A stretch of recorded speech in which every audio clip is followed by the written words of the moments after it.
오늘 함께 나눌 하나님 말씀 보도록 하겠습니다. 오늘 함께 나눌 하나님 말씀은 룻기 4장 9절부터 22절까지 말씀입니다. 룻기 4장 9절부터 22절까지 말씀. 제가 가진 성경으로는 구약 성경 406쪽에 위치하고 있습니다.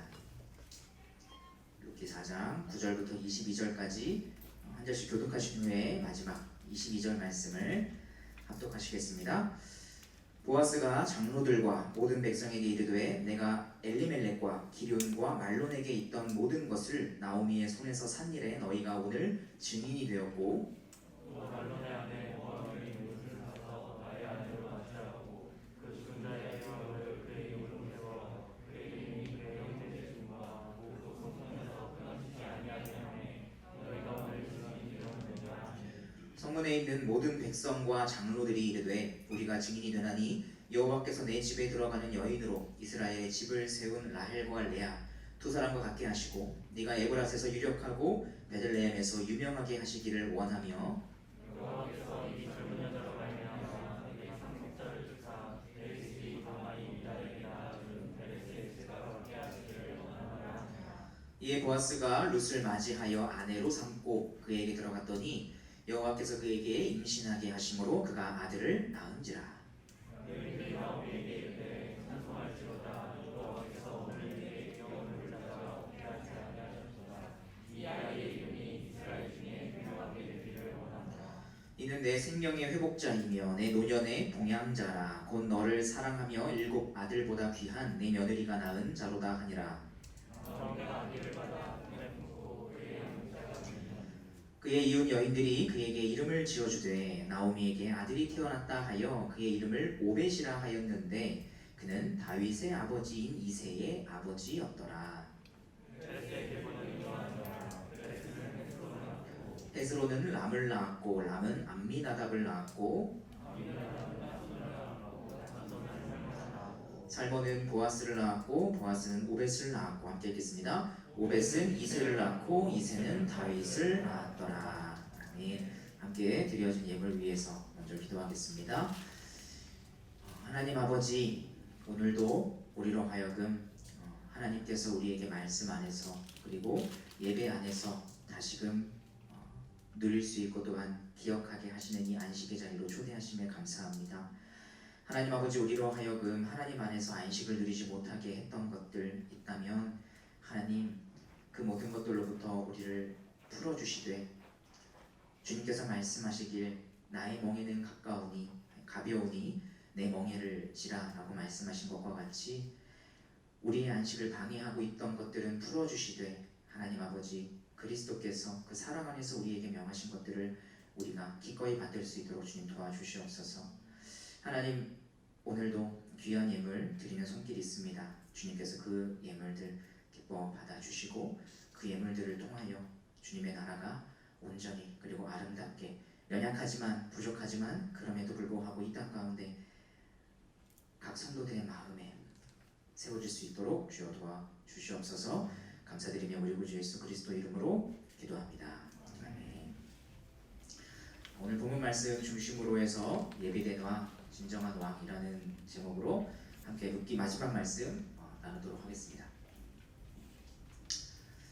보아스는 아무개가 포기하겠다고 선언한 기업물을 자의 권리를 자신이 이행할 것이라고 많은 사람들 앞에서 말했습니다. 자신이 얻게 될 어떤 이익 때문이 아니라 자신의 친족 엘리멜렉의 가문이 이스라엘 중에 끊어지지 않도록 하겠다는 것이 그가 율법에 순종하는 가장 중요한 목적이었습니다.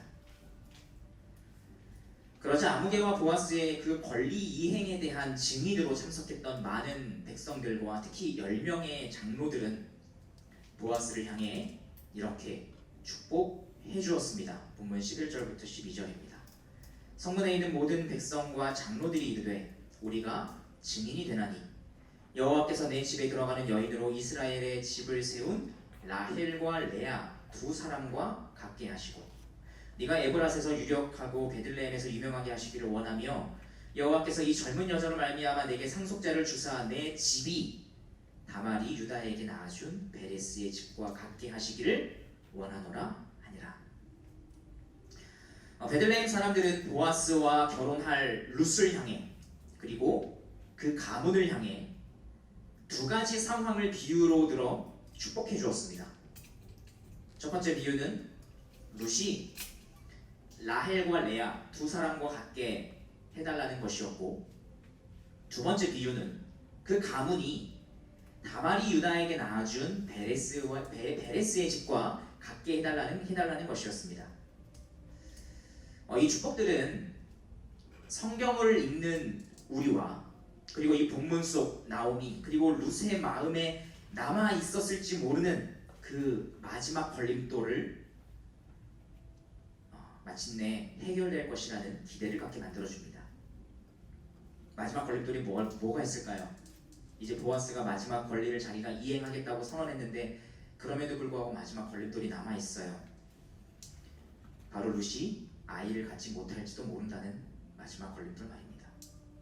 우리가 1장에서 보았듯이 룻은 그녀의 남편 말론과 꽤 오랜 세월 함께 살았지만 아이를 갖지 못했었거든요. 이게 마지막 걸림돌이죠. 베들레헴 사람들은 보아스에게 말하길 룻이 라헬과 레아 두 사람과 같게 해달라고 축복했습니다.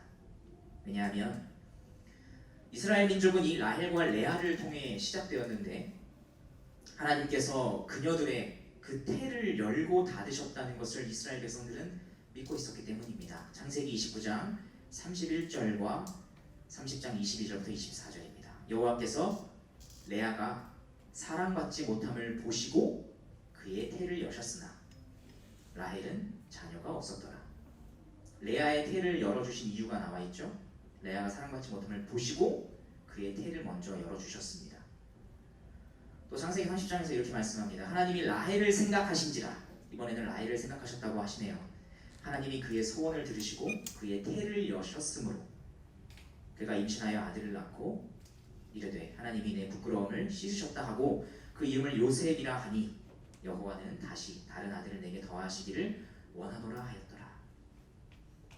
하나님께서는 라헬과 레아 두 사람의 상황을 각각 살펴주셔서 때에 따라 아이를 갖게 해주셨습니다. 따라서 라헬과 레아 두 사람과 같게 해달라는 이 축복은 하나님께서 이방인인 룻의 상황도 살펴주셔서 때에 따라 그녀의 태를 열어주시기 원한다는 그런 의미가 담겨 있습니다. 또 베들레헴 사람들은 보아스와 룻의 가문을 향해 다말이 유다에게 낳아준 그 베레스의 집과 같게 해달라고 축복했습니다. 다말은 베들레헴 사람들이 속한 유다 지파의 마치 어머니 같은 존재인데 룻과 비슷한 점이 참 많이 있습니다. 그녀도 이방 여인이었고 자녀를 낳지 못한 채 남편을 먼저 보내게 되어서 수혼 제도를 통해 자녀를 낳았습니다. 그렇게 태어난 자녀가 베레스이고 그 베레스의 후손이 바로 엘리멜렉과 그의 친족인 보아스의 가문인 것입니다. 그러니까 보아스의 조상 자체가 수혼 제도를 통해서 이루어졌다는 것이죠. 종합해보면 하나님께서 이제는 이스라엘 사람으로 받아들여진 이 이방 여인 룻을 살펴주셔서 때에 따라 그녀의 태를 열어주시고 또한 엘리멜렉과 보아스의 가문이 수혼 제도를 통해 지금 이 자리에 존재할 수 있었듯이 룻에게 태어날 그 자녀를 통해 앞으로도 그 가문이 이어질 수 있기를 위하여 축복해 준 겁니다. 그리고 오늘 본문 말씀은 이들의 축복대로 하나님께서 보아스와 룻에게 새로운 생명을 주셨다고 말씀합니다. 본문 13절 함께 읽어볼까요? 13절입니다. 시작. 이에 보아스가 룻을 맞이하여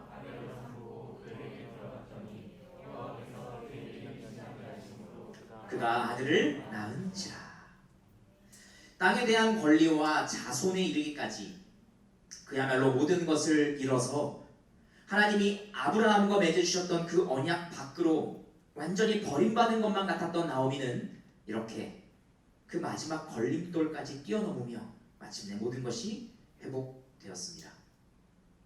기업물을 자 보아스에 의해 땅에 대한 권리가 회복되었고 보아스와 룻으로 인해 자손도 얻게 되었습니다. 이로써 그녀에게는 말도 안 되는 고난이 있었지만 결코 하나님으로부터 버림받은 것이 아니었다는 그 사실이 증명되었습니다. 그래서 베들레헴 성읍의 여인들은 이제 나오미를 향해 이렇게 노래해 주었습니다. 본문 14절부터 15절입니다. 여인들이 나오미에게 이르되 찬송할지로다. 여호와께서 오늘 내게 기업물을 자가 없게 하지 아니하셨도다. 이 아이의 이름이 이스라엘 중에 유명하게 되기를 원하노라. 이는 내 생명의 회복자이며 내 노년의 봉양자라. 곧 너를 사랑하며 7 아들보다 귀한 네 며느리가 낳은 자로다 하니라. 이렇게 나오미에게 벌어졌던 모든 사건은 마무리가 되었습니다. 말도 안 되는 고난이 벌어져서 모든 것을 잃었던 그녀는 마찬가지로 말도 안 되는 헤세드가 베풀어짐으로 모든 것을 회복하게 되었습니다. 그리고 우리는 이 말씀을 통해 하나님의 섭리가 고난 중에도 그리고 회복 중에도 그 이면에 있었다는 것을 볼 수 있었습니다. 참으로 감동적인 스토리가 아닐 수 없습니다. 이 정도면 정말 완벽하다고 할 수 있을 것 같아요. 그래서 이대로 룻기가 끝나도 전혀 이상하지가 않아요. 그런데 성경은 마치 무언가 더 중요한 것이 나와 있다는 듯 다음과 같은 말씀으로 룻기를 끝맺음합니다. 본문 16절부터 22절입니다. 나오미가 아기를 받아 품에 품고 그의 양육자가 되니 그의 이웃 여인들이 그에게 이름을 지어주되 나오미에게 아들이 태어났다 하여 그의 이름을 오벳이라 하였는데 그는 다윗의 아버지 이새의 아버지였더라. 베레스의 계보는 이러하니라. 베레스는 헤스론을 낳고 헤스론은 람을 낳았고 람은 암미나답을 낳았고 암미나답은 나손을 낳았고 나손은 살몬을 낳았고 살몬은 보아스를 낳았고 보아스는 오벳을 낳았고 오벳은 이새를 낳고 이새는 다윗을 낳았더라. 사사시대를 배경으로 하고 있어서 아직 왕정이 시작되지도 않은 룻기는 이스라엘에서 가장 유명한 왕 다윗의 등장으로 끝맺음을 하고 있습니다. 그래서 룻기를 연구하는 사람들은 왕이 없어서 자기 소견에 옳은 대로 살았던 그 사사시대였지만 그 속에서도 하나님은 자기 백성을 위한 진정한 왕을 이미 몇 세대에 앞서서 이렇게 예비하고 계셨다는 것을 보여주는 것이라고 한결같이 말합니다. 저는 이들의 의견에 100번 동의합니다. 맞습니다. 하나님께서 친히 일하셨다는 것을 보여주시는 것이 분명합니다. 그럼에도 불구하고 저는 좀 더 깊은 것을 나누기 위해서 여러분과 이와 같은 질문을 함께 나눠보고 싶습니다. 그럼에도 불구하고 왜 룻기여야 하든가? 왜 다윗은 룻기에서 처음으로 소개되어야만 하는가?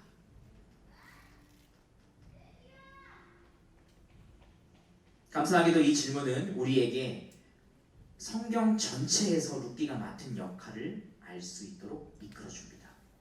룻기 본문 자체의 내용도 우리가 지금까지 살펴봤다면 오늘 살펴볼 내용은 성경 전체에서 룻기가 가지고 있는 역할입니다. 왜 룻기는 굳이 마지막에 다윗을 소개하면서 끝맺음을 한 것일까요? 과연 한 가정에게 벌어진 끔찍한 고난과 회복의 사건을 기록하고 있는 이 룻기는 전체 성경에서 어떤 역할을 맡은 것일까요? 표면적으로 보았을 때 룻기는 한 가정에게 벌어진 고난과 회복의 사건을 기록하고 있습니다. 그리고 우리는 지난 몇 주간 그 과정과 의미에 대해 최대한 세세하게 나누어 보았습니다. 나오미의 회복은 단지 한 가문에게 닥쳤던 위기가 잘 해결되었다 그 정도가 아니라 우리가 지난주에 나누었듯이 아브라함 언약과 관련이 있습니다. 하나님께서는 아브라함과 언약을 맺으시며 말씀하시길 내가 너로 하여금 약속의 땅을 얻게 할 것이고 내가 너로 하여금 많은 자손을 얻게 할 것이라고 약속하셨습니다. 아브라함 언약에서는 행동의 주체가 하나님입니다. 따라서 이스라엘 백성들에게 약속의 땅에 대한 권리와 그것을 이어갈 자손이 있다는 것은 하나님께서 나와 우리 가문, 즉 내가 속한 공동체로 하여금 일하고 계시고 지금도 여전히 보호해주고 계시다는 것을 보여주는 하나의 징표였습니다. 나오미가 땅과 자손을 모두 잃어버린 것을 그토록 괴로워했던 이유는 단지 재물에 대한 것이 아니라 자신의 인생과 존재가 그 하나님의 일하심과 보호로부터 완전히 배제되었다는 것으로부터 오는 절망감 때문이었습니다. 나는 하나님이 아브라함과 맺어주신 그 언약으로부터 완전히 벗어났구나, 완전 버림받았구나. 하나님께서 그 아브라함과 맺어주신 그 언약을 신실하게 이루어 가주실 것이라고 말씀해 주셨는데 나는 거기서부터 배제되었구나. 그것이 나오미로 하여금 엄청난 절망감을 갖게 만들어준 것이죠. 하지만 이것은 마찬가지로 회복된 그녀가 그토록 기뻐했던 이유이기도 합니다. 자신의 인생과 존재가 하나님의 그 일하심과 보호 안에 있다는 것을 그녀는 알았기 때문이에요.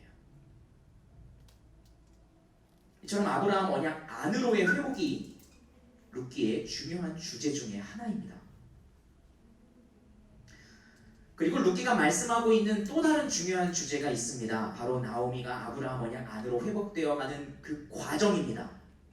회복되었다는 것 자체뿐만 아니라 그 과정이란 말이죠. 나오미가 회복될 수 있었던 이유가 무엇입니까? 룻과 보아스가 헤세드를 베푸는 마음으로 하나님의 말씀인 율법에 순종했기 때문이에요. 율법은 시내산에서 모세를 통해 이스라엘 백성들에게 주어졌기 때문에 이것을 통칭 모세 언약이라고 부르기도 합니다. 이제부터 이 율법을 좀 모세 언약이라는 표현으로 제가 언급을 하겠습니다. 동의어는 아니지만 좀 그렇게 표현을 해보도록 하겠습니다. 그리고 이 모세 언약에서 행동의 주체는 하나님이 아니라 하나님의 백성입니다. 하나님의 백성들이 행해야 하는 내용들이 주로 담겨있기 때문이죠. 그러니까 하나님의 백성이 하나님과 이웃을 사랑하는 마음으로 모세 언약에 순종하자. 이것이 아브라함 언약의 회복으로 이어진 것입니다. 그렇죠? 이것이 룻기가 가르치고 있는 또 다른 중요한 주제입니다.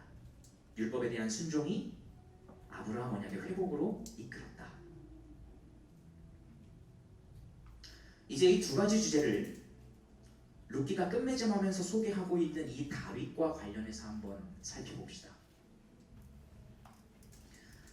이스라엘의 초대 왕이었던 사울과는 달리 다윗이 이스라엘의 왕이 되었을 때 가장 먼저 행한 게 있어요. 여호수아 이래로 멈추어 있었던 하나님의 명령, 바로 가나안 땅을 점령하는 것이었습니다. 지도와 함께 좀 살펴보도록 하죠.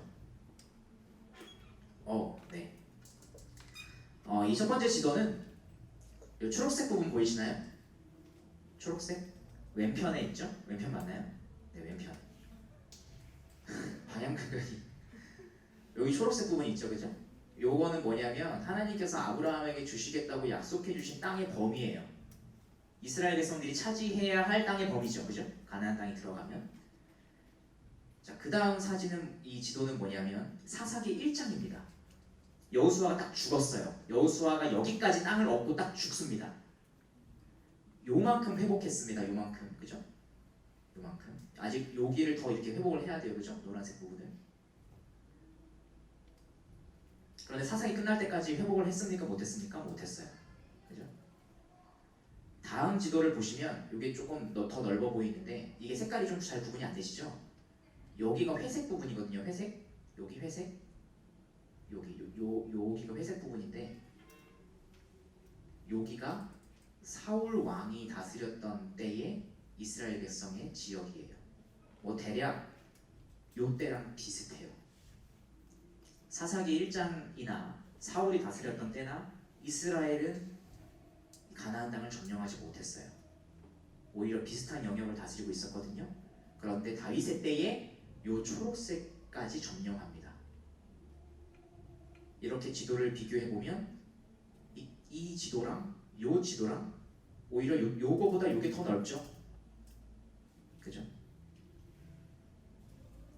그러니까 다윗은 하나님의 말씀에 순종을 한 것이고 이스라엘은 이러한 다윗 왕을 통해서 하나님께서 아브라함에게 얻게 할 것이라 약속하셨던 땅을 얻게 되었어요. 다윗이 순종했더니 아브라함 언약이 성취됐네요.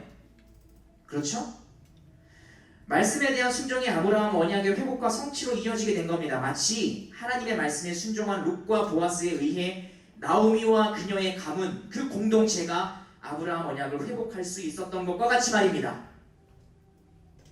이게 룻기가 가장 마지막에 다윗을 소개했던 이유라고 볼 수 있겠죠. 다윗이 이와 같은 역할을 할 것이라는 의미에서 말입니다. 그런데 여기서 끝이 아니에요. 더 나아가서 하나님은 이런 다윗과 다음과 같은 내용의 새로운 언약을 맺어주십니다. 사무엘하 7장 12절부터 16절입니다. 제가 조금 잘랐습니다. 12절부터 13절이에요. 내 수완이 차서 내 조상들과 함께 누울 때에, 다윗에게 하신 말씀입니다. 여기서 나는 하나님이시겠죠? 내가 네 몸에서 날 내 씨를 네 뒤에 세워서 그의 나라를 견고하게 하리라. 그는 내 이름을 위하여 집을 건축할 것이요 나는 그의 나라를 영원히 견고하게 하리라. 이런 약속을 해주셨어요. 이걸 통칭 다윗 언약이라고 합니다. 하나님이 다윗과 맺어주신 언약이기 때문인데, 여기 보시면 제가 이걸 색깔을 좀 해놨죠. 그는 다윗의 후손이 해야 할 일입니다. 나는 요거 하나님이 해주시는 일입니다. 좀 구분이 가시죠?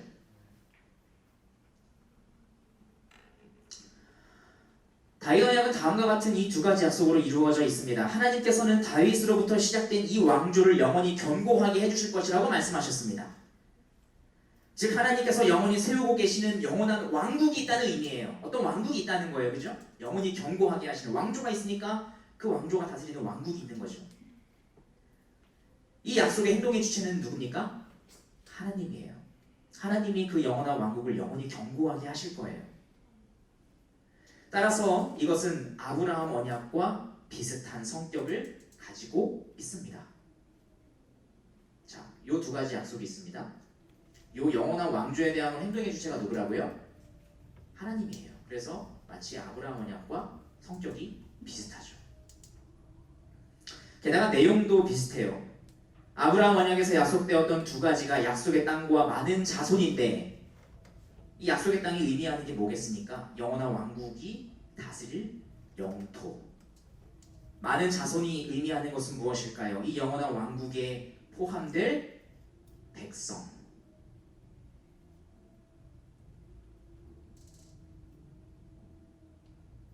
이제 중요한 것은, 그렇다면 과연 이 영원한 왕국을 다스릴 왕은 누구인가?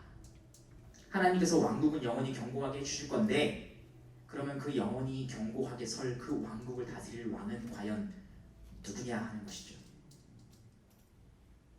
하나님께서는 이 왕이 해야 할 일을 말씀하셨어요. 하나님 이름을 위한 집을 건축하는 것이라고 말입니다. 히브리어에서 이 집이라는 단어는 여러 가지 의미를 갖고 있어요. 가정을 의미하기도 하고 민족을 의미하기도 하는가 하면 왕조나 왕국, 그리고 성전을 의미하기도 합니다. 이러한 다양한 의미를 내포하고 있는 집을 건축하는 사람, 그러니까 세우고 또 다스리는 사람이 하나님께서 세우시는 영원한 왕국의 진정한 왕이라는 의미겠죠. 그리고 하나님은 이스라엘의 왕이 어떻게 왕국을 세우고 다스려야 하는지에 대해서 이미 이렇게 알려주셨습니다. 신명기 17장 18절에서부터 19절이에요. 우리 함께 다 같이 읽어볼까요? 시작. 그가 왕 위에 오르거든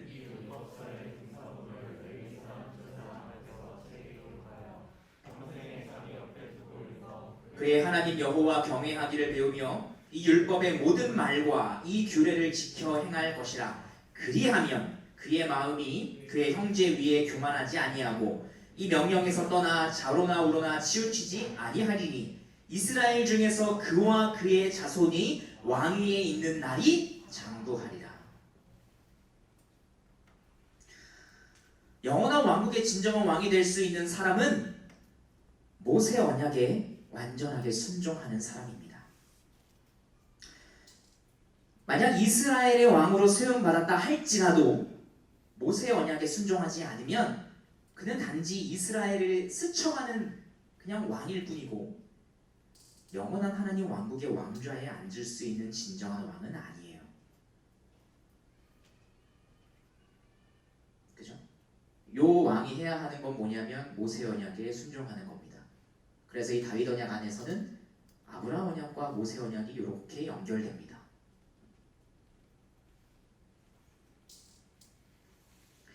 이처럼 하나님은 계속해서 이 모세 언약, 율법에 순종하는 사람을 통해 아브라함 언약의 회복과 성취를 이끌어내실 것이라고 말씀하셨습니다. 이게 하나님께서 일하시는 방식이에요. 그래서 이제 이후로부터 성경을 이루는 모든 말씀의 중심 주제 중에 하나는 무엇인가? 과연 이 왕이 누구냐? 하나님과 이 언약을 맺은 당사자인 다윗은 밧세바를 범하고 그의 남편 우리아를 죽였습니다. 그는 진정한 왕이 아니었어요. 다윗의 아들 솔로몬은 가장 유력한 후보자였습니다. 그는 하나님께 구한 지혜로 율법을 각 상황에 적용해서 나라를 다스렸을 뿐만 아니라 실제로 그는 성전을 건축한 사람이었으니까요. 하지만 그의 말년의 모습은 그가 진정한 왕이 아니었다는 것을 너무나 잘 보여줄 뿐이에요. 그는 이스라엘에 스쳐가는 한 명의 왕이었을 뿐입니다. 이사야 선지자 역시 진정한 왕이 누구일지 찾고 또 찾았습니다. 그리고 마침내 이사야는 여러 왕들 중에서 가장 기대해 볼 만한 왕을 찾고야 말았습니다. 조금 길지만 이사야 38장 1절부터 6절입니다.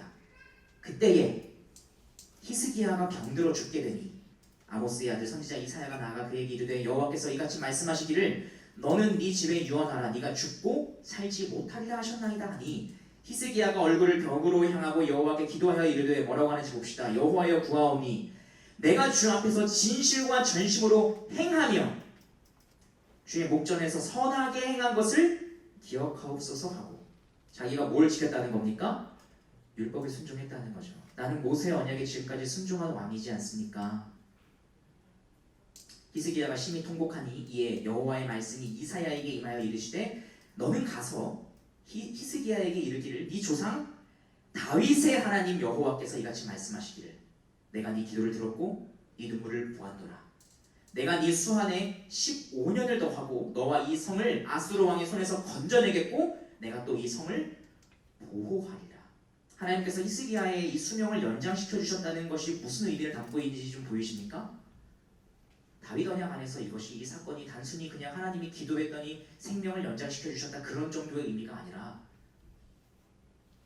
그가 과연 이 영원한 왕좌에 앉을 진정한 왕인가 이것을 보여주고 있다는 거죠. 하나님께서 히스기야의 생명을 연장시켜 주셨던 이유는 다윗과 맺으셨던 그 언약 때문이었습니다. 하나님께서 심지어 이 수명까지 늘려가며 왕의 자리에 있게 한 히스기야는 그 영원한 왕국의 진정한 왕이 맞을까요? 하지만 예석하게도 히스기야 역시 그 진정한 왕은 아니었습니다. 이사야 39장 1절부터 8절입니다. 좀 길지만 한 사건이 있었거든요. 그때 발라단의 아들 바벨론 왕 무로닥 발라단이 히스기야가 병들었다가 나았다 함을 듣고 히스기야에게 글과 예물을 보낸지라 히스기야가 사자들로 말미암아 기뻐하여 그들에게 보물 창고 곧 은금과 향료와 보배로운 기름과 모든 무기고에 있는 것을 다 보여주었으니 히스기야가 궁중의 소유와 전 국내의 소유를 보이지 아니한 것이 없느니라. 이에 선지자 이사야가 히스기야 왕에게 나와 묻되 그 사람들이 무슨 말을 하였으며 어디서 왕에게 왔나이까 하니 히스기야가 이르되 그들이 원방 곧 바벨론에서 내게 왔나이다 하니라. 이사야가 이르되 그들이 왕의 궁전에서 무엇을 보았나이까 하니 히스기야가 대답하되 그들이 내 궁전에 있는 것을 다 보았나이다. 내 창고에 있는 것으로 보이지 아니한 보물이 하나도 없나이다 하니라. 이사야가 히스기야에게 이르되 왕은 만군의 여호와의 말씀을 들으소서. 보라 날이 이르리니 네 집에 있는 모든 소유와 내 조상들이 오늘까지 쌓아둔 것이 모두 바벨론으로 옮긴 바 되고 남을 것이 없느니라. 여호와의 말이니라. 또 내게서 태어날 자손 중에서 몇이 사로잡혀 바벨론 왕궁의 황관이 되리라 하셨나이다 하니 히스기야가 이사야에게 이르되 당신이 이른바 여호와의 말씀이 좋소이다 하고 또 이르되 내 생전에는 평안과 견고함이 있으리로다 하니라. 히스기야는 실패했습니다. 이쯤 되면 기대보다는 회의감이 들기 마련입니다. 과연 하나님께서 세우시는 그 영원한 왕국의 진정한 왕이 될 수 있는 사람이 존재할 수 있기는 한 것일까? 그 율법의 말씀에 그저 외면적으로 순종할 뿐만 아니라 정말 그 마음을 다해서 순종할 수 있는 사람이 등장할 수 있기는 한 것인가?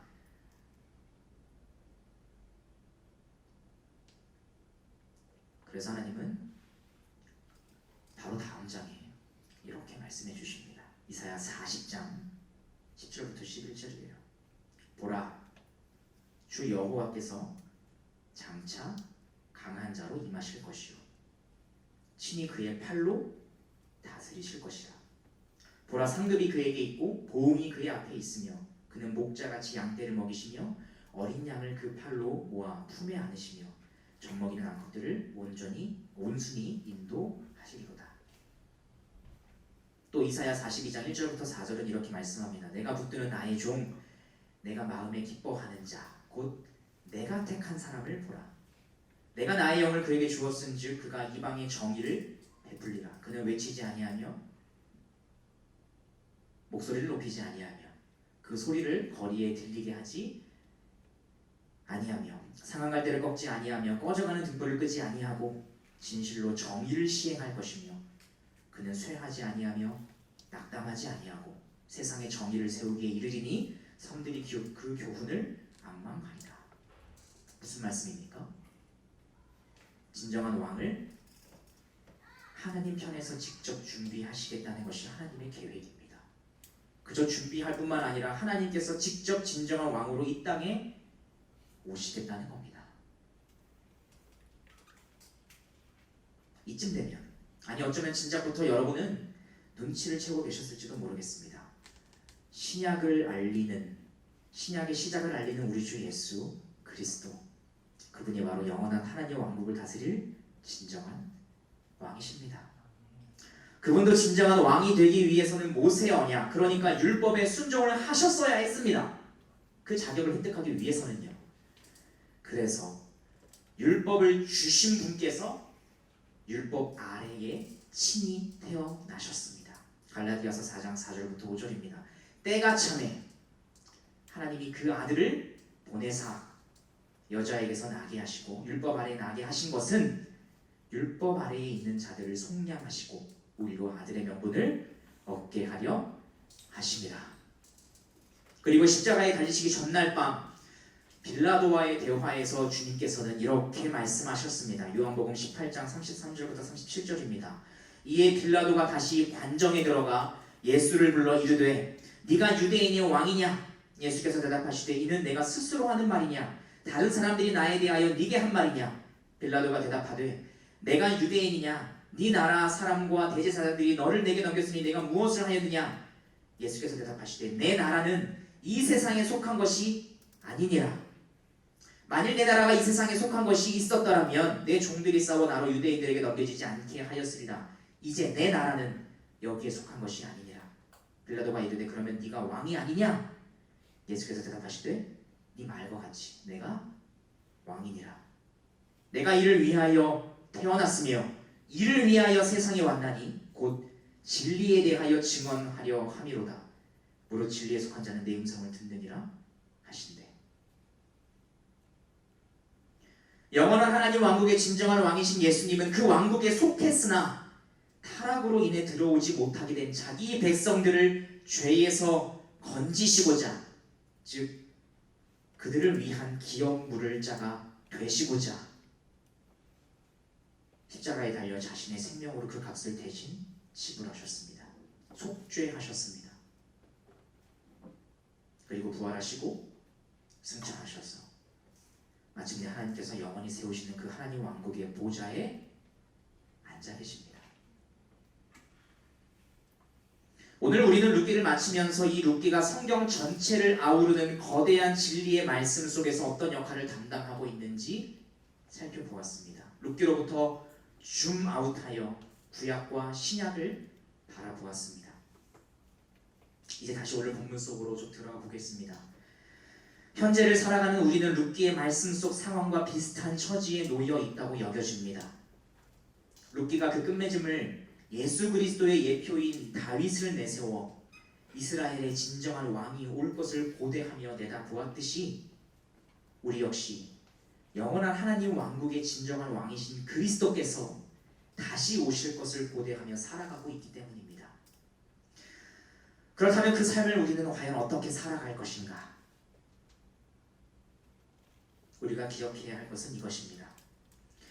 예수 그리스도로 이어지는 이 거대한 진리의 말씀 안에서 룻기가 우리에게 말씀하고 있는 것은 시어머니를 봉양하고 보리를 줍고 결혼을 하며 아이를 낳는 것과 같은 그 평범해 보이는 일상 속에서 서로를 향해 햇세대를 베풀며 하나님의 말씀에 순종하는 삶을 통해 하나님은 진정한 왕이 오시는 길을 예비하셨다는 거예요. 이와 마찬가지로 우리의 일상과 그 안에서 행해지는 어떤 사소한 순종들은 전부 영혼을 위한 것입니다. 당장은 아무런 의미가 없어 보인다 할지라도 그것은 우리의 눈에 보이는 것보다 훨씬 더 큰 의미를 가지고 있습니다.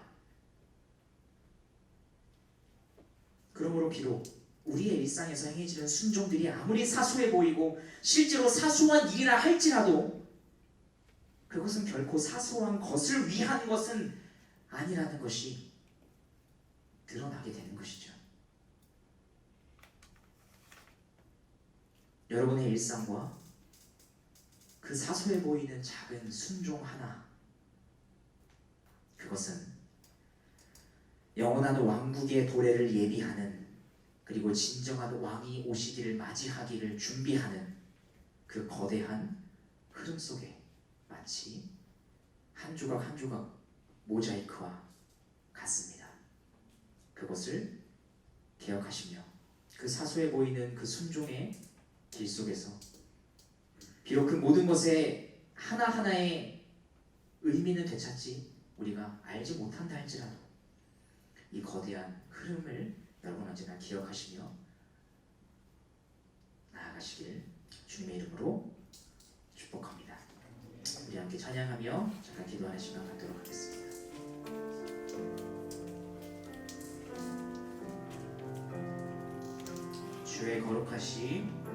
주의 거룩하심 생각할 때 주의 크신 사랑 느낄 때 주의 영광의 빛 나의 생활 비춰주실 때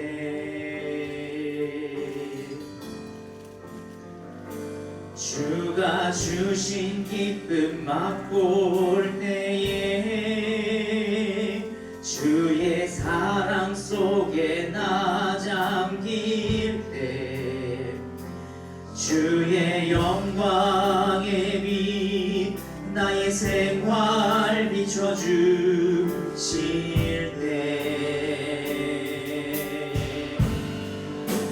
경배하리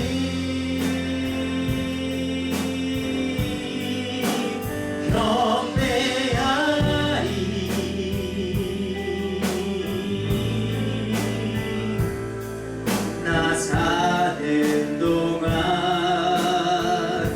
주께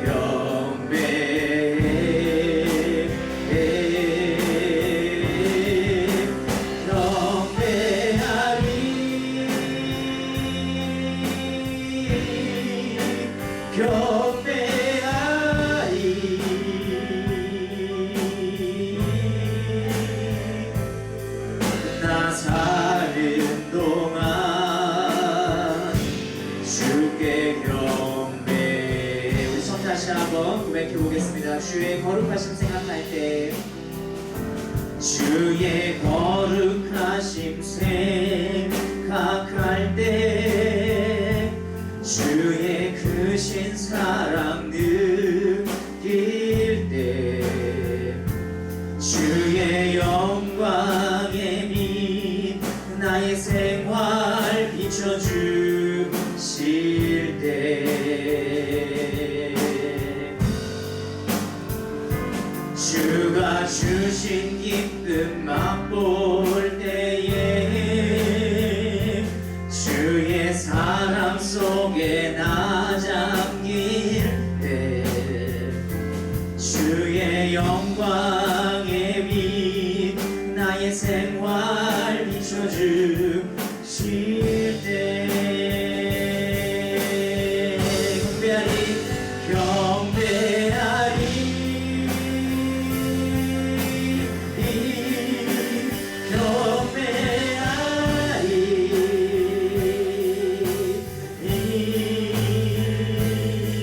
나 사는 동안 주께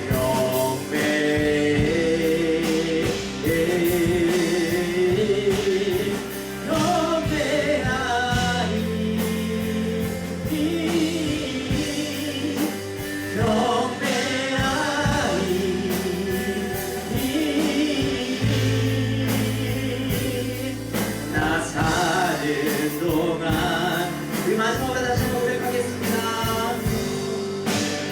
경배하리 경배하리 경배하리 경배하리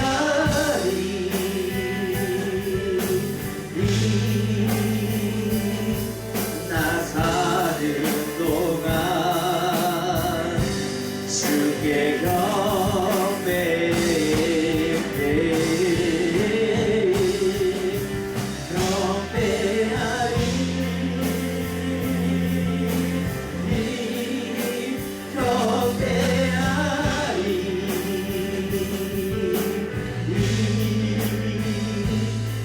나 사는 동안 주께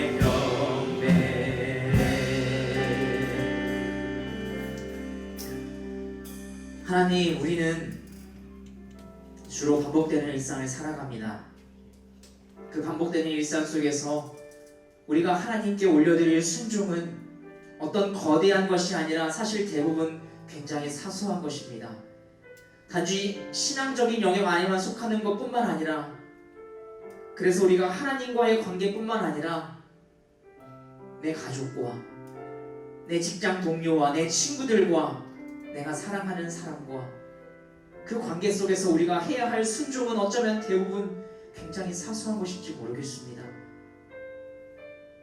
한 번 더 용서를 베풀어보고, 한 번은 좀 더 내가 포기할 줄 알고,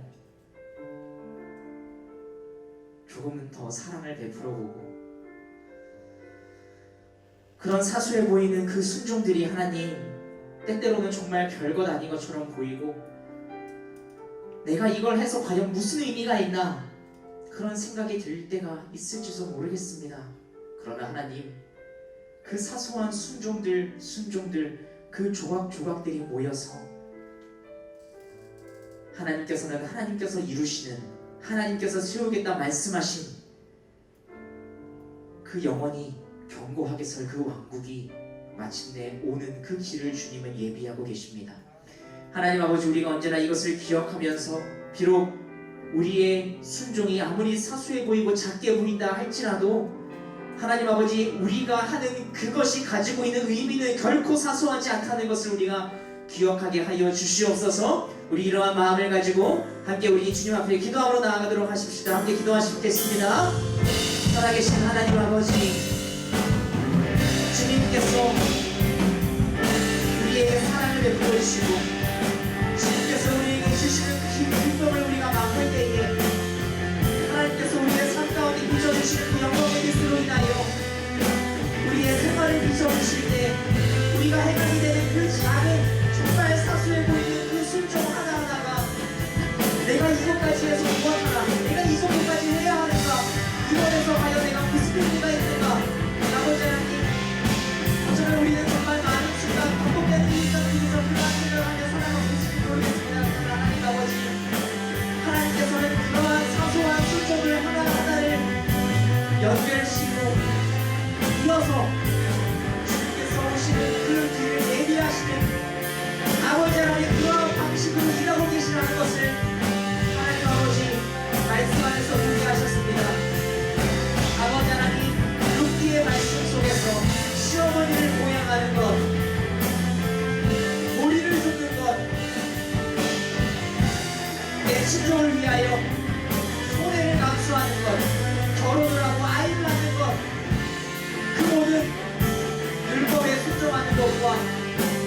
땅에서 베푸는 아버지 하나님 그 안되는 하나하나의 조각들을 모여서 그리스도가 오시는 그 거대한 일에 기여하게 되었음을 우리는 보게 됩니다. 하나님 아버지, 우리도 그리스도께서 다시 오시는 그날을 고대하고 바라보며 살아가는 우리도 우리의 삶이 모여서 아버지 하나님 주님께서 이루시는 그 거대한 일이 되기를 간절히 소망합니다. 하나님 아버지, 우리의 삶을 통하여 하나님의 은혜 우리를 공급시켜 주시옵소서. 우리를 주님으로 부르셨으니 아버지 하나님 우리도 주님과 함께 그 길에 행복하게 하여 주시옵소서.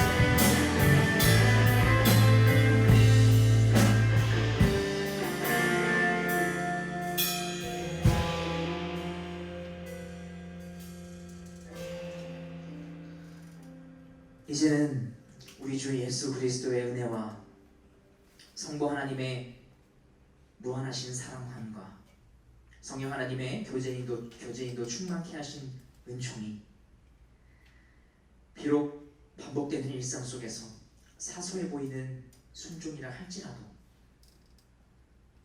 그것들 하나하나를 연결시키고 이어서 마침내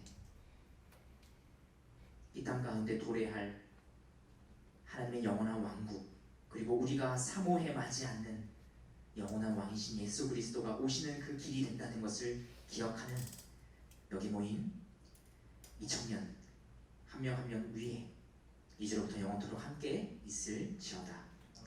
아멘.